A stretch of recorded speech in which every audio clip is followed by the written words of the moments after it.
What up, YouTube? I'm back with another story, one that you guys been asking about. Me and Q's touched on it one day, but welcome to another episode of KM Video Live Streams.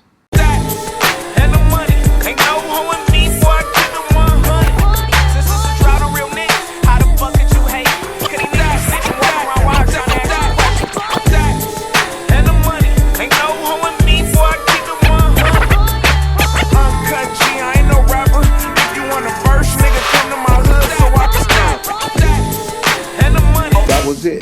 I never stopped banging. I started banging hard, then I got so hard till it was a shame. Welcome to another episode of KM Videos, True Stories. Today's episode takes place, I don't know, man, maybe 2018, 2019, something like that, right? And it involves Monster Kody from A-Track Gangsta. So, me and Monster have been communicating. We have been cordial. When he was in the shoe in Pelican Bay and other places, he wrote me. They banned us from communicating. We corresponded through emails when he paroled, periodically. A lot of you know we did a phone conversation back in the day before I actually formally met Monster. But growing up, I didn't hear a monster. There was monsters from all kind of hoods. There's monsters from a lot of different sets throughout Los Angeles. It wasn't until later that I heard about Monster Kody and Lil Monster from A-Track Gangsta. When his book comes out, I'm reading through the book and I'm making phone calls trying to see what's accurate and what's not accurate. Find out, was Monster all of that? And then some. And I remember in 91, I was locked up in 91, fighting a case. Big Ron Ron was in there. And we went to Wayside Max. So we're in East Facility in Wayside, out there by Magic Mountain. I was in a dorm with a lot of guys, anti-60 gangs. A lot of them. We had a homeboy named Greg Jones in there. But Greg Jones, he didn't gangbang. He just was one of the older guys that grew up in the hood that was with all the criminality. I spoke on this module several times. So I'm up in this module. One of the stags, Stag Lee from A-Track Gangsta, was in there. Bunch of young dudes from the Orange side was in there. Bunch of dudes from Watts was in there. A lot of other gangsters was in there as well. And the talk was a lot of these dudes wanted to get upstairs with Monster Kody because Monster Kody was upstairs. Coming to find out, my homeboy Ron Ron, Big Ron Ron, was upstairs too in the same dorm. So everybody was like, wasn't no bloods in the module I was in, none. And so all the talk was, can't no bloods come up in there, oh man, the neighborhood's gonna have a problem. So I got my ears open and my eyes open. There's a lot of this going on, Monster this, Monster that, and Monster did this, and Monster's up there bullying dudes, all that talk. When I go to court, same thing. When we waiting on the bus, same thing, a whole bunch of Monster talk. Monster did this, Monster did that. Monster said this, Monster said that. The gangster pride is like at an all-time high at this point, as far as any time that I've ever done county jail and prison. And so now we fast forward to more of a present type day. I text Monster, he don't answer. I call Monster, he don't answer. Monster is not returning my texts or my calls. And one night I'm in Inglewood. I get a text from Monster Kody and then I get a phone call.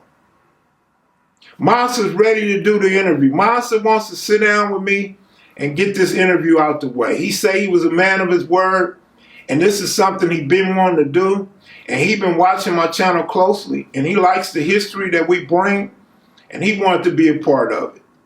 It was his time. Q's calls me. Q say, "Hey Mac, what you doing?" Just got his phone with Monster Kody. I'm kind of like excited, and Q's can feel the energy. Q's is like, "Yeah, what's he talking about?" I said, "We're gonna do the interview." Q's is way by the border in San Diego.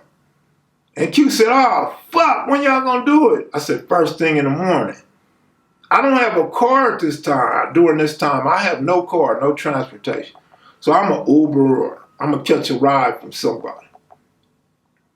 But Q say, "Man, I'm coming, man. I just need a place to stay." So I'm like, all right. So Q jumps in the car.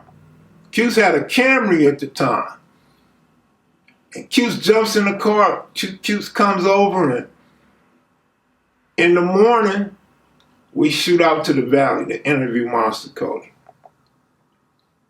So now I finally get to meet Monster in person, and everything's cool, like we had always been cool. Like no ill vibes, none.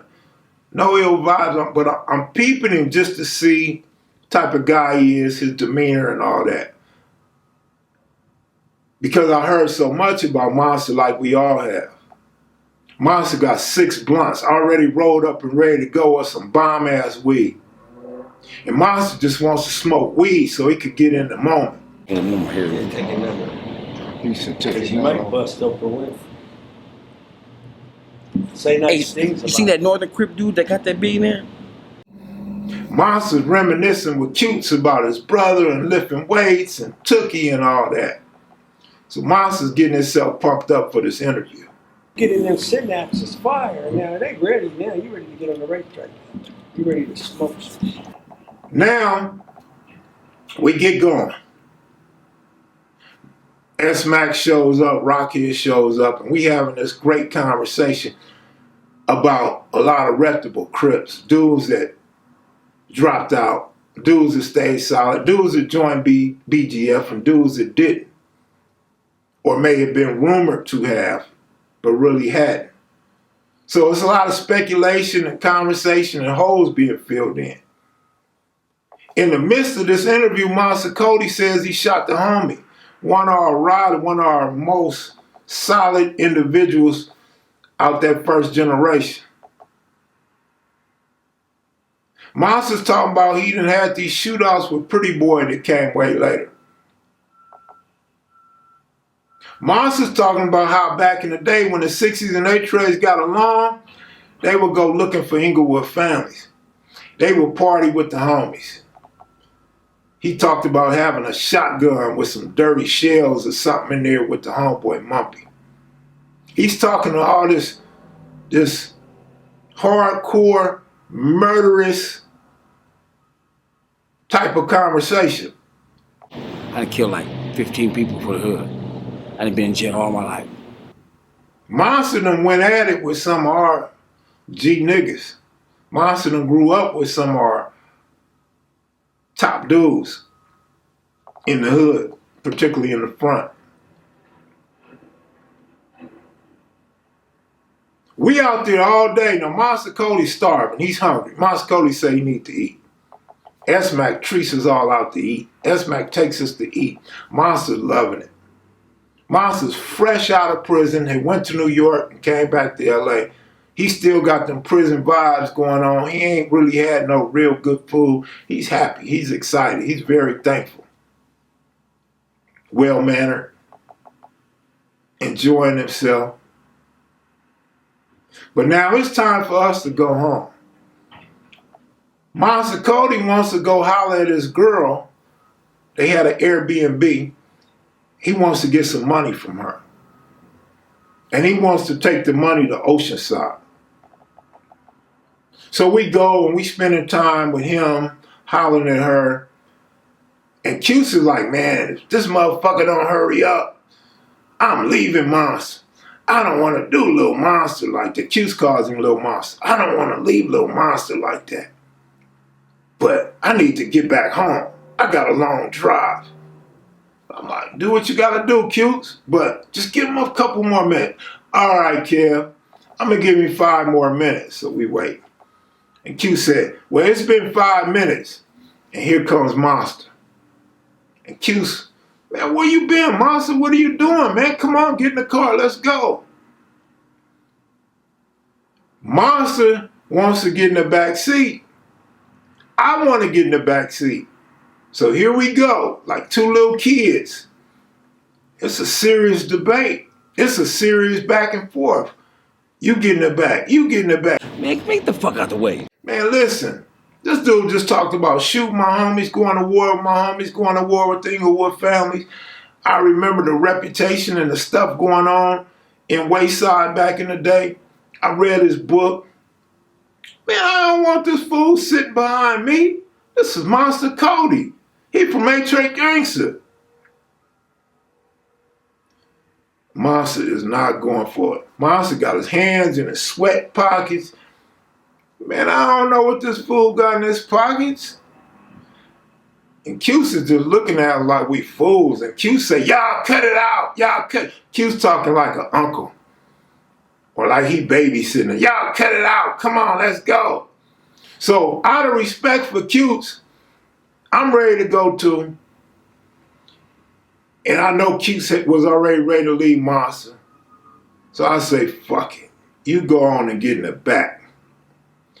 I'm thinking this fool might blow my head. This fool might put a bullet in my head.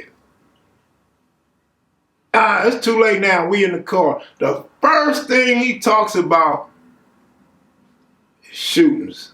First thing he talks about is putting in work back in the day. Back in the 70s.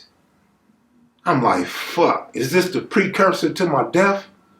So I turn around, I look at Monster. Monster got this hoodie on, looking like a Grim Reaper. I'm like, yeah, I done fucked up, but I've been in this situation before, but I done fucked up. Fuck it now. It's gonna go how it go. Turns out Monster was a cool dude, man. Monster had some cool conversations, some great history, and a respectful dude, man. I don't know how he was in his younger days. I don't know how he would have took to me. I don't know how our conversations would have went back in the day. But I gotta say, Monster Kody was A1 that particular day in everything we did. Oh, homie, they would say you was gonna try to recruit us. They said, cuz stay away from you, cuz you politics. Cuz watch out for you, cuz you gonna try to have us with knives. And then the little homie see me though, and they be like, man, you the coolest motherfucker we know. And I'm like, homie, when somebody tell you about somebody else, you only getting like 10% of who that person is. You getting 10% of what that person who edited that voice wants you to know. You ain't getting who that person is. You getting what that person wants you to know about that person. You don't get the whole thing to make a positive decision. So I was running across little shit like that. With that said, I'm out of here. I gave y'all Monster Kody's story. Y'all have a great day. Be sure to click the like button. If you're new to the channel, please subscribe. I tell all type of stories here. I'm out of here, y'all. Salute.